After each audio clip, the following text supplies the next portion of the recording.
Book 9. The Book of Eternal Night. Canto 2. The Journey in Eternal Night and the Voice of the Darkness.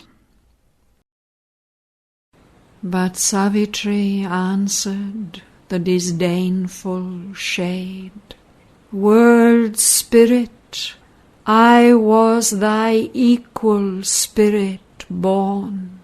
My will too is a law, my strength a god.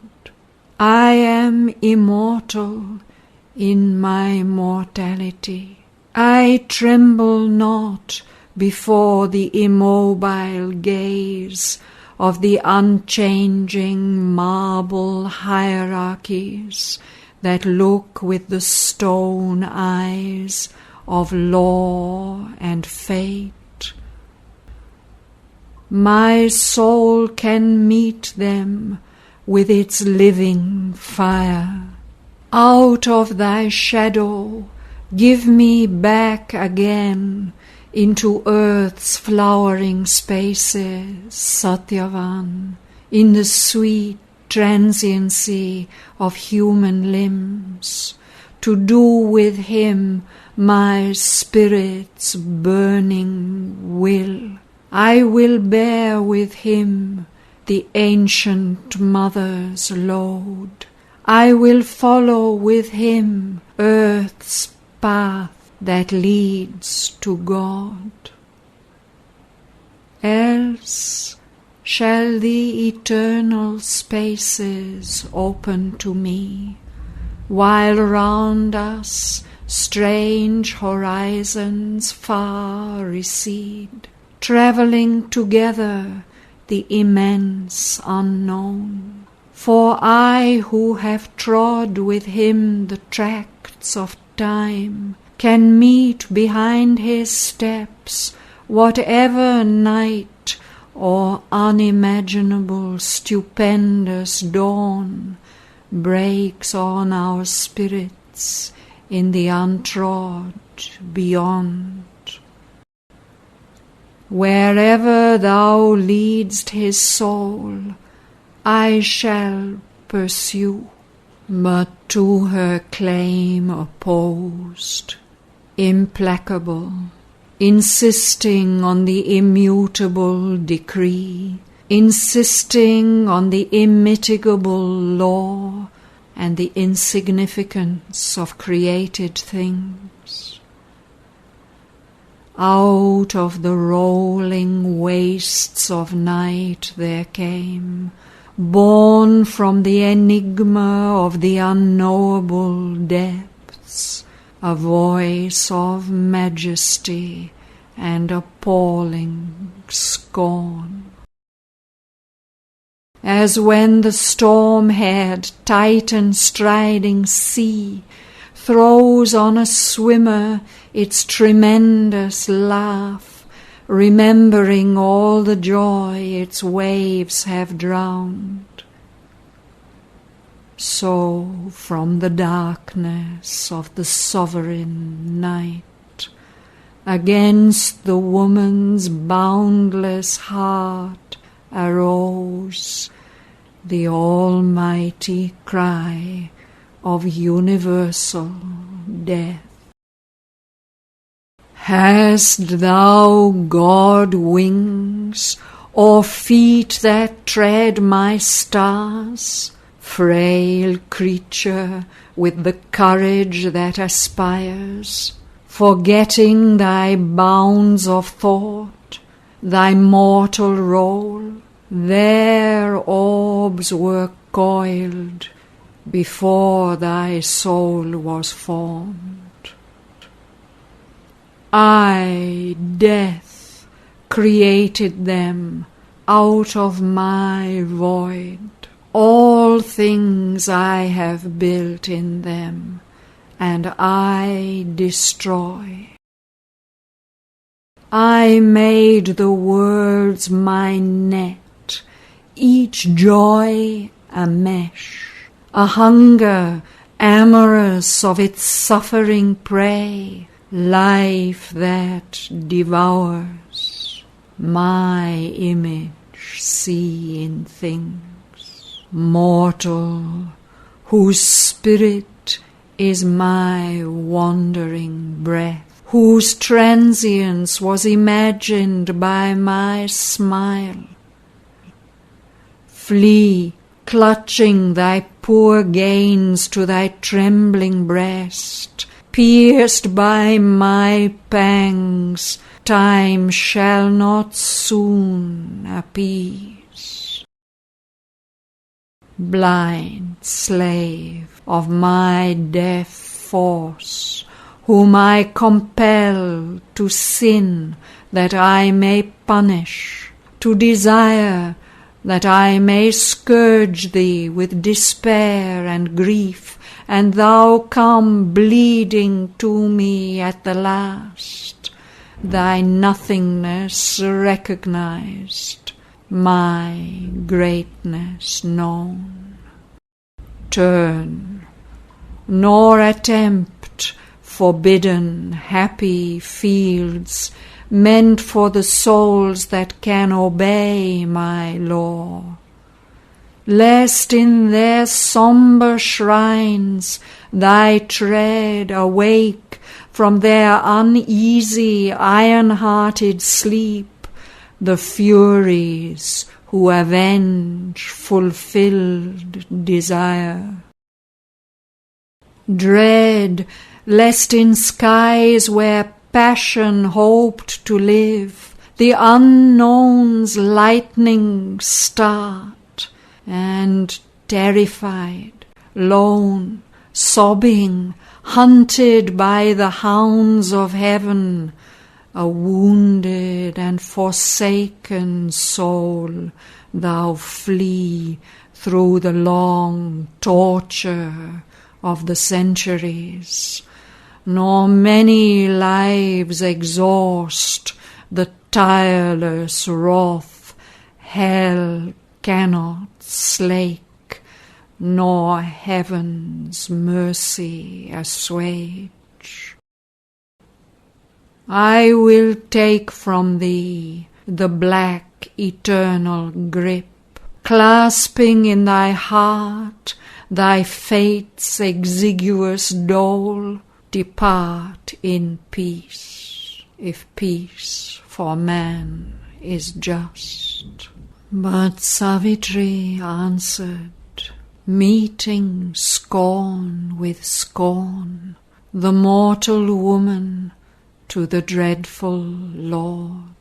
Who is this God imagined by thy night, contemptuously creating worlds disdained, who made for vanity the brilliant stars?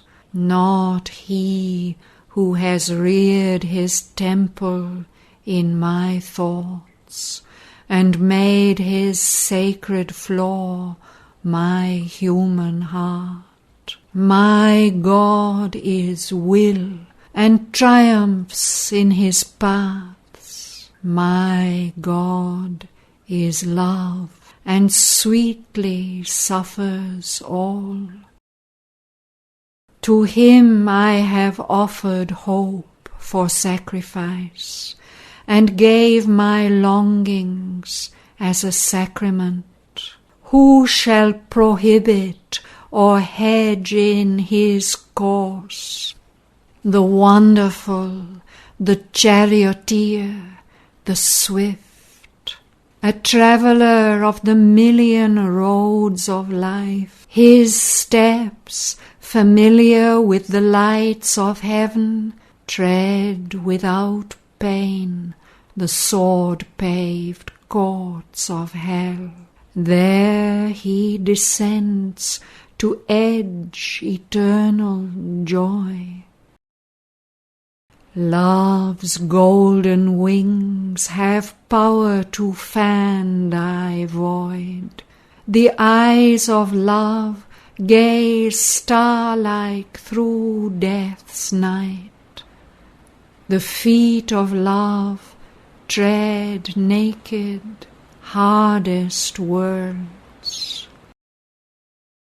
He labors in the depths, exults on the heights. He shall remake thy universe, O death. She spoke, and for a while no voice replied, while still they travelled through the trackless night. And still that gleam was like a pallid eye, troubling the darkness with its doubtful gaze. Then once more came a deep and perilous pause in that unreal journey through blind naught. Once more a thought, a word in the void arose, and death made answer to the human soul. What is thy hope? To what dost thou aspire? This is thy body's sweetest lure of bliss.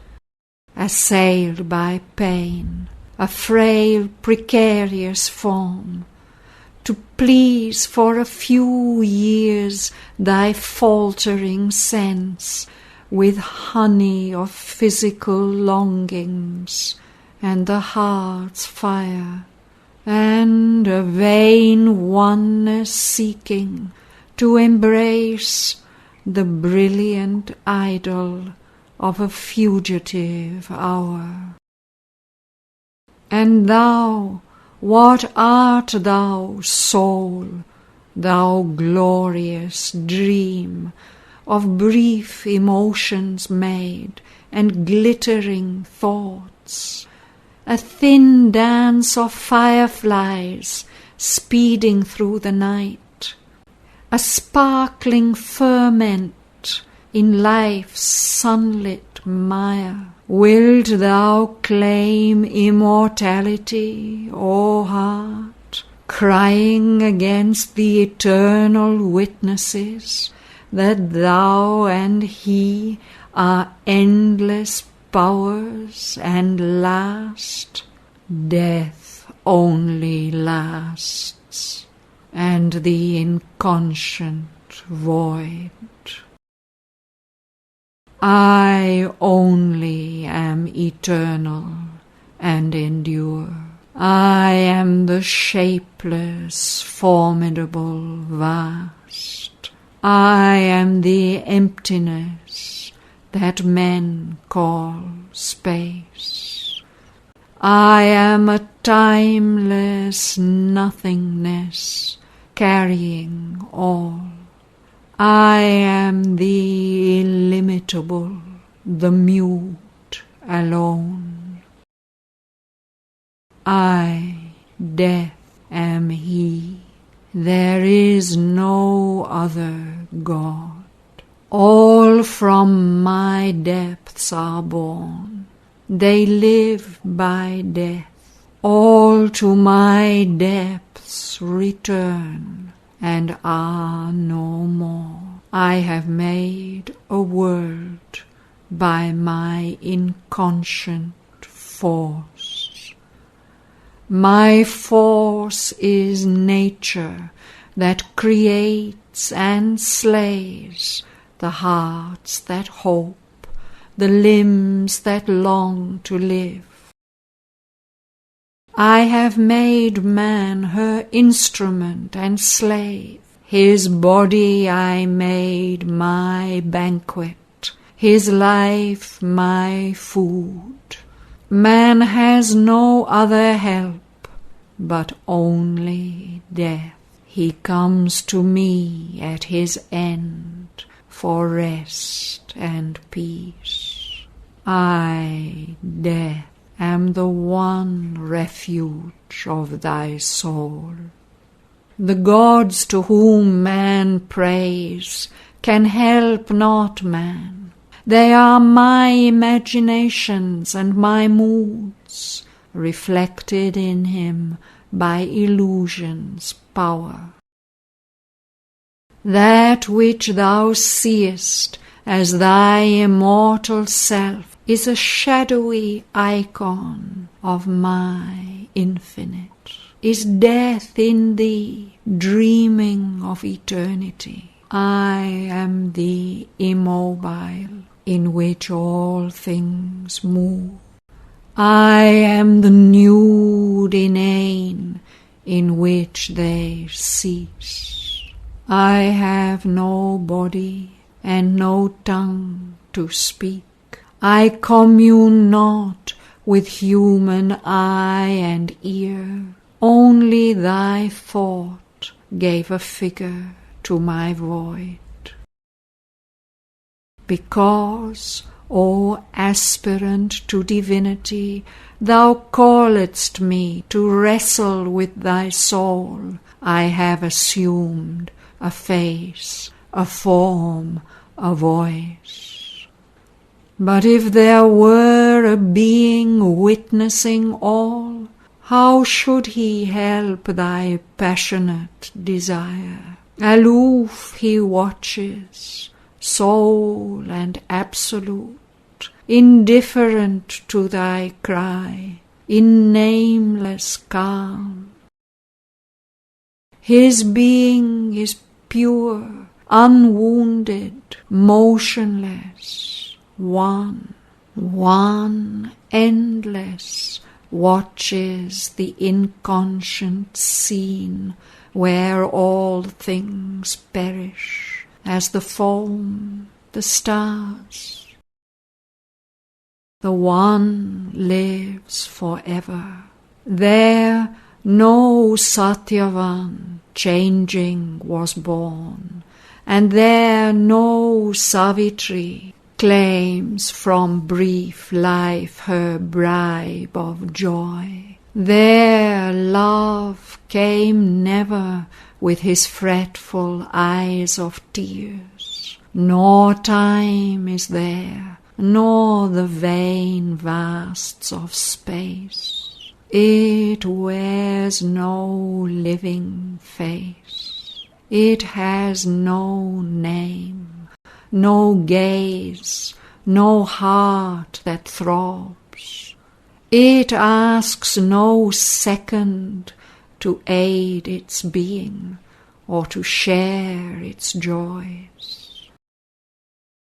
It is delight immortally alone. If thou desirest immortality, be then alone sufficient to thy soul.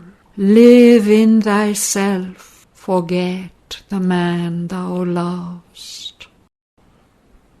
My last grand death shall rescue thee from life. Then shalt thou rise into thy unmoved source. But Savitri replied to the dread voice, O death, who reasonest, I reason not. Reason that scans and breaks, but cannot build, or builds in vain because she doubts her work. I am, I love, I see, I act, I will.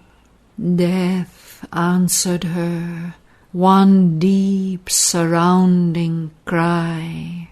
Know also, knowing thou shalt cease to love and cease to will, delivered from thy heart, so shalt thou rest for ever and be still, consenting to the impermanence of things.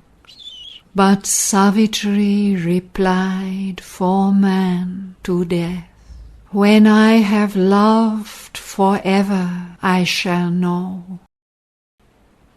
Love in me knows the truth all changings mask. I know that knowledge is a vast embrace, I know that every being is myself. In every heart is hidden the myriad one. I know the calm transcendent bears the world, the veiled inhabitant, the silent Lord.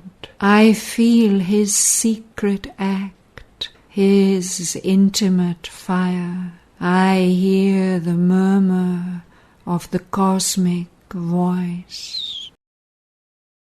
I know my coming was a wave from God, for all his sons were conscient in my birth, and one who loves in us came veiled by death.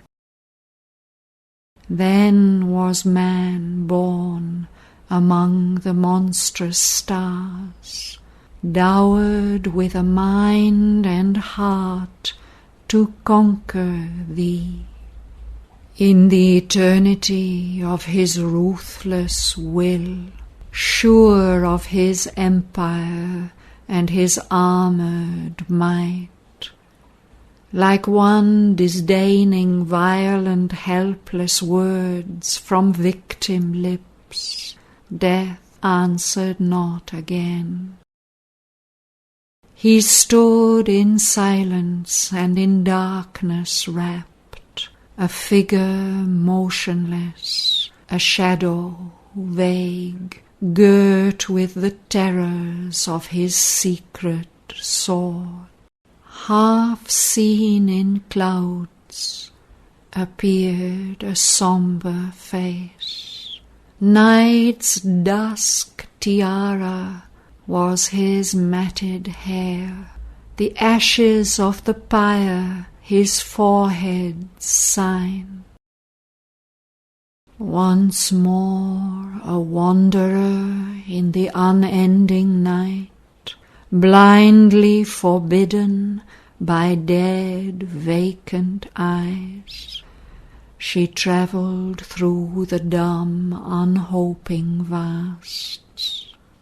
Around her rolled the shuddering waste of gloom, its swallowing emptiness and joyless death, resentful of her thought and life and love.